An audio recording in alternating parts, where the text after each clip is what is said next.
안녕하십니까. 저는 강남노법인의 김혜선 고문입니다.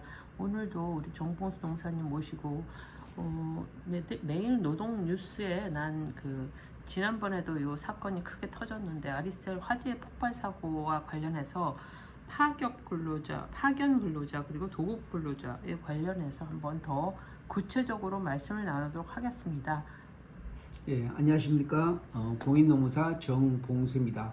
예, 오늘은 배터리, 화성에 있는 배터리 회사인 아리셀 공장에서 폭발 사고 나서 총 23명이 안타깝게도 사망을 하고 6명의 어떤 중상의 당한 그러한 사고가 있었습니다.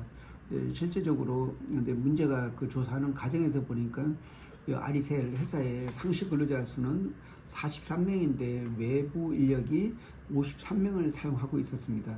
특히 이 23명 사고자 중에 18명이 외국인이었는데 다 이분들은 직접 채용한 게 아니고 도급 회사로부터 공급을 받았다고 이렇게 합니다. 근데 문제는 여기에 있는 직접 생산해서 이 부분을 도급한 게 아니고 실질적으로 이분들은 업무를 지시를 해서 이제 생산이 이루어지고 했기 때문에 업무를 직접 지시했다는 것은 어떤 파견 관계입니다. 근데 여기 아리셀 회사에서 간부가 도급으로 온 근로자를 직접 지시를 한 내용은 이렇게 근로자 파견 관계이기 때문에 이게 도급으로 이루어질 수가 없습니다.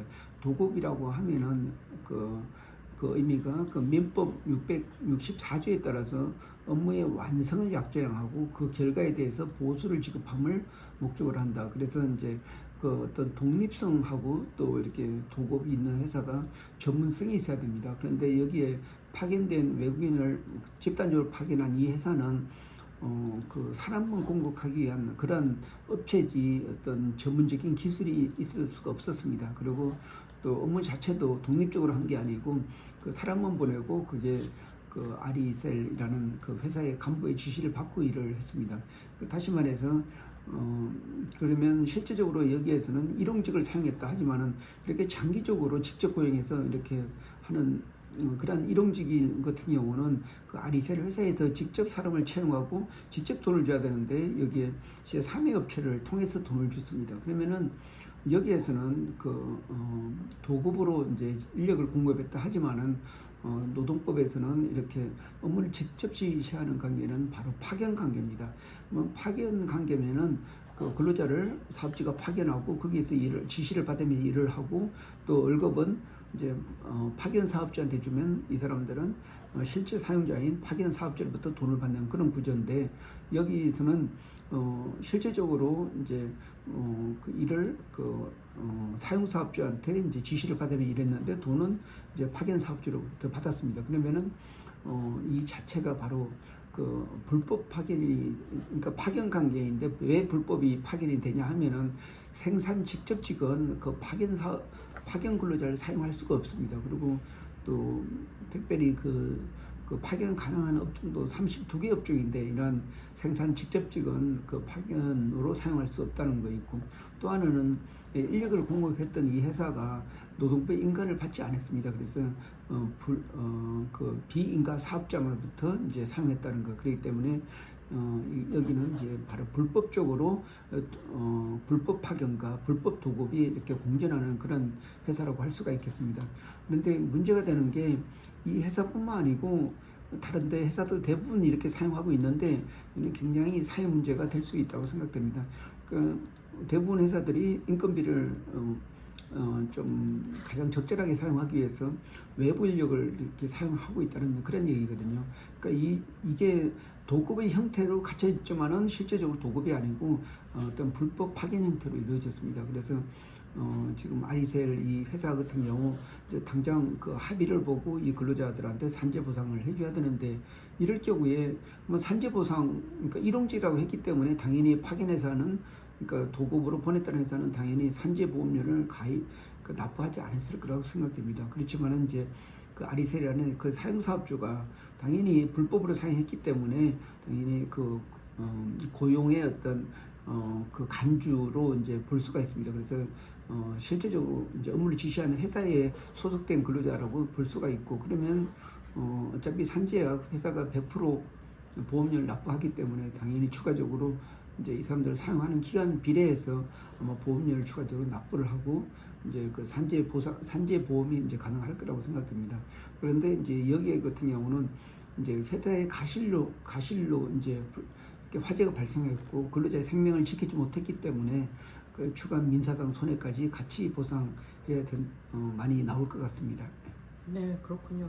어찌 보면 좀 조금 복잡하게 이게 그 혼재가 되어 있는 경우인 것 같은데 이게 합법적으로 파견된 것도 아니고 또 도급 회사 같은 경우는 기술력이 있어서 그 근로자를 보낸 것도 아니고 노동부에 인가도 안 돼 있고 뭐 등등 해가지고 그러면 이제 이렇게 피해를 본 노동자들 같은 경우는 어떻게 보상을 받느냐 이 문제도 되게 심각할 것 같은데 이 한편으로는 정부에서 관리 감독을 잘못한 부분이 있는 것 같은데 어떤 부분에서 이걸 철저하게 관리를 해야 될까요? 예. 우선은 이 근로자 입장에서 말씀드리면은 근로자들은 실질적으로 일을 하다가 그 근로자가 사망했기 때문에 당연히 사용자로부터 보상을 받아야 됩니다.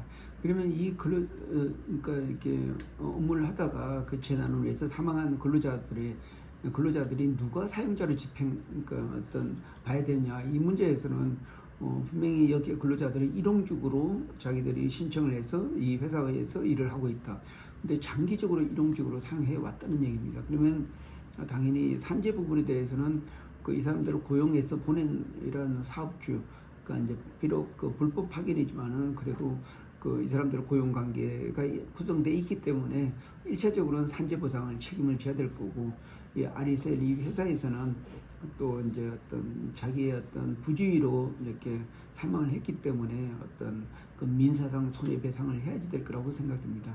근데 만약에 인력만 파견해 가지고 보낸 이 회사가 실체가 없다고 하면은 당연히 사용 사업주가 그 모든 책임을 지고 산재 보상 플러스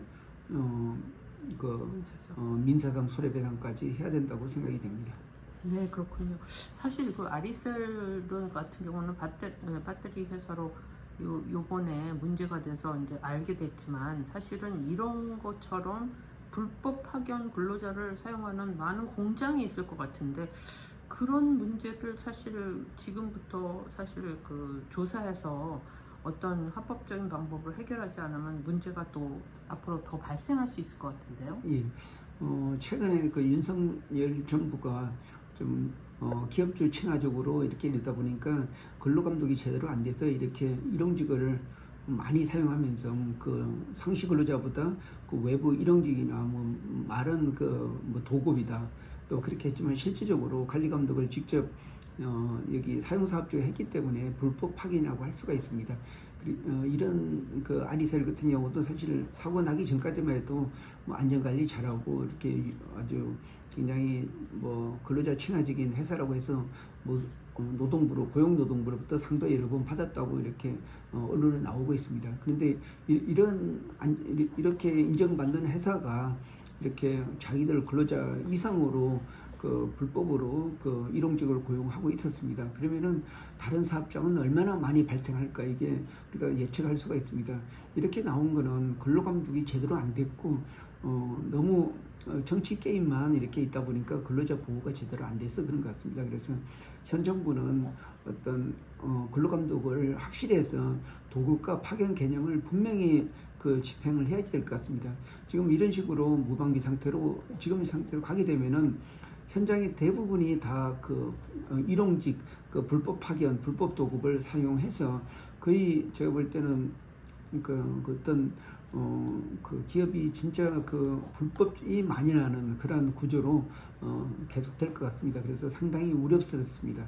빨리 근로감독을 통해서 법에 있는 근로자 보호를 이렇게 하도록 기업체에다가 이제 지도하고 또 감독하고 또 처벌도 해야 된다고 생각이 듭니다. 네, 오늘 말씀 감사합니다. 많은 이 손해배상이나 이런 근로자들이 보상을 제대로 받았으면 합니다. 네, 고맙습니다.